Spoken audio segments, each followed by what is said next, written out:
Nah, asma itu kita pasti udah sering dengar ya. Tapi sebenarnya apa sih asma itu?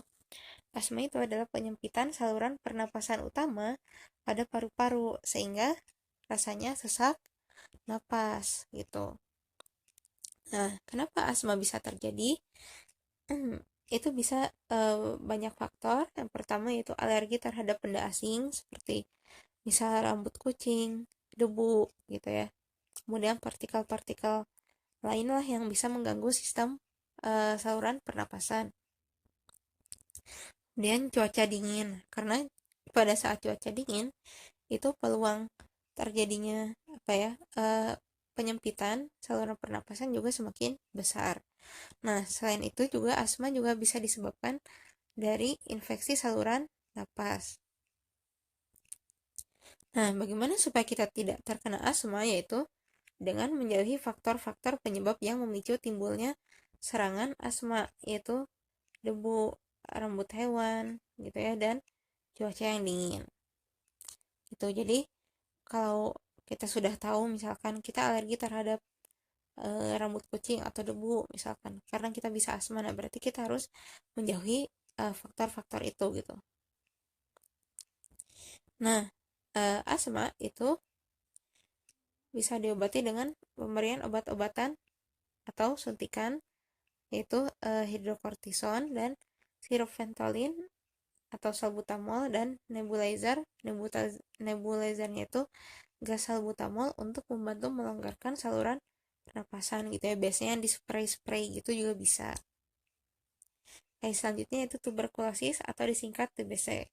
Nah, TBC itu adalah kondisi batuk berdarah. Penyebabnya yaitu Mycobacterium tuberculosis yang menyerang paru-paru sehingga pada bagian dalam alveolus terdapat bintil-bintil gitu. Nah, TBC itu dapat dicegah dengan vaksinasi BCG. BCG itu kepanjangan dari Bacille Calmette Guerin. Nah, selain itu juga TBC juga penularannya dapat dihindari dengan menghindari kontak dengan penderita TBC. Kemudian tidak menggunakan peralatan, terutama peralatan makan dengan yang penderita TBC gitu. Kalau salah satu anggota keluarga kita ada yang terkena TBC gitu. Nah, bagaimana TBC dapat diobati? Yaitu dengan cara minum obat secara teratur selama 6 sampai 9 bulan. Nah, karena pemerintah kita alhamdulillahnya sudah menyediakan obat gratis untuk TBC. Oke, selanjutnya yaitu pneumonia. Nah, apa sih pneumonia itu? Pneumonia itu adalah peradangan alveolus dan bronkiolus. Nah, kemudian gejalanya oksigen susah masuk karena alveolusnya dipenuhi oleh cairan seperti ini. Nah, jadi alveolusnya itu dipenuhi oleh cairan. Jadinya oksigennya sulit masuk dan akibatnya proses pernapasan pun atau pertukaran karbon dioksida dan oksigen bisa terhambat. Nah, apa sih penyebab dari pneumonia ini? Yaitu infeksi bakteri Streptococcus pneumoniae. Nah, bagaimana pneumonia dapat dicegah? Yaitu dengan cara menjalani vaksinasi, menjaga supaya sistem kekebalan tubuh kita juga tetap kuat dengan cara teratur berolahraga, cukup istirahat, serta menerapkan pola makan yang sehat dan seimbang. Kemudian menjaga kebersihan agar terhindar dari penyebaran virus. Nah, seperti mencuci tangan, hindari merokok, dan konsumsi minuman beralkohol secara berlebihan dan berkepanjangan. Kemudian, pneumonia dapat diobati dengan meminum antibiotik karena ini penyebabnya adalah bakteri. Nah, antibiotik berarti supaya bakterinya mati gitu. Selanjutnya yaitu emfisema. Nah, emfisema adalah kondisi di mana volume paru-paru lebih besar dibandingkan dengan volume paru-paru orang yang sehat. Karena karbon dioksida yang seharusnya dikeluarkan dari paru-paru terperangkap di dalamnya. Jadi lebih sedikit oksigen yang diserap ke dalam darah. Nah, apa sih penyebab emfisema? Yaitu hilangnya elastisitas alveolus karena asap rokok dan kekurangan enzim alfa 1 antitripsin. Tuh, nah, Bagaimana cara mencegah emfisema? Yaitu dengan menghindari asap rokok dan berhenti merokok. Nah, lalu bagaimana cara mengobati emfisema? Nah, emfisema itu sebenarnya bisa diobati dengan cara berhenti merokok gitu. Kadang dapat memperlambat perkembangan penyakit dan memungkinkan silia untuk pulih kembali gitu. Sebenarnya sampai sekarang belum ada pengobatan untuk emfisema, tapi bisa dikurangi dengan cara berhenti merokok. Oke, selanjutnya yaitu bronkitis. Nah, bronkitis itu adalah peradangan pada bronkus. Nah, masih ingat kan bronkus itu apa? Bukan brownies kukus ya, tapi saluran yang membawa udara menuju paru-paru. Nah, pada kondisi normal, ini kan seperti ini ya, tengahnya bolong gitu. Sedangkan pada kondisi bronkitis, nah si bronkusnya itu di dalamnya seperti terisi gitu. Nah, bronkitis itu bisa disebabkan dari infeksi kuman, bakteri atau virus, kemudian dari asap rokok, debu, atau polutan udara. Nah, bagaimana cara mencegah bronkitis? Yaitu dengan cara meningkatkan daya tahan tubuh, menghentikan kebiasaan merokok, dan menghindari asap rokok. Nah, bagaimana cara mengobati bronkitis? Yaitu dengan meminum antibiotik jika penyebabnya bakteri, dan obat antivirus jika penyebabnya virus.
Resusitasi jantung paru adalah teknik penyelamatan nyawa yang sangat berguna dalam banyak keadaan darurat, termasuk serangan jantung atau saat tenggelam, di mana pernapasan atau detak jantung seseorang berhenti seluruhnya.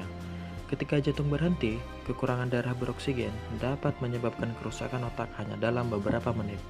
Seseorang mungkin meninggal dalam waktu 8 sampai 10 menit. Di video kali ini, saya akan menjelaskan bagaimana tata cara CPR menggunakan teknik DRSCAB. Berikut ulasannya. D. Danger. Pastikan tidak ada sesuatu yang dapat membahayakan korban maupun penolong. R. Respon. Bisa dilakukan dengan cara memanggil korban, menepuk bahu, maupun rangsang nyeri. S. Shout for help atau panggil bantuan. Bisa menghubungi rumah sakit, klinik terdekat, ataupun petugas medik lainnya.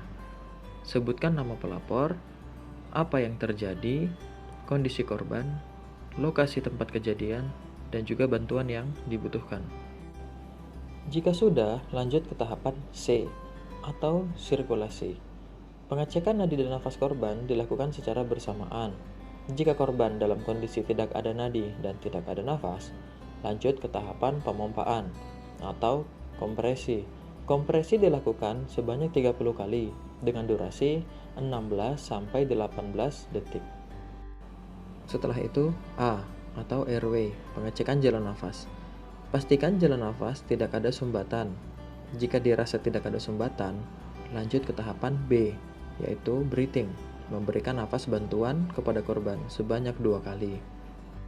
Setelah itu, lanjut kembali ke kompresi. CPR dilakukan selama 2 menit atau 5 siklus. Satu siklus CPR sama dengan 30 kali pemompaan dan 2 pemberian nafas bantuan.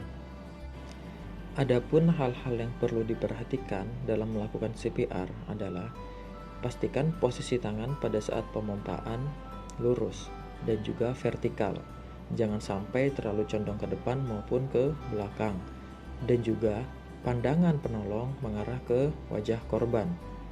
Dan pada saat memberikan nafas bantuan, pastikan menggunakan teknik Health Tilt Chin Lift.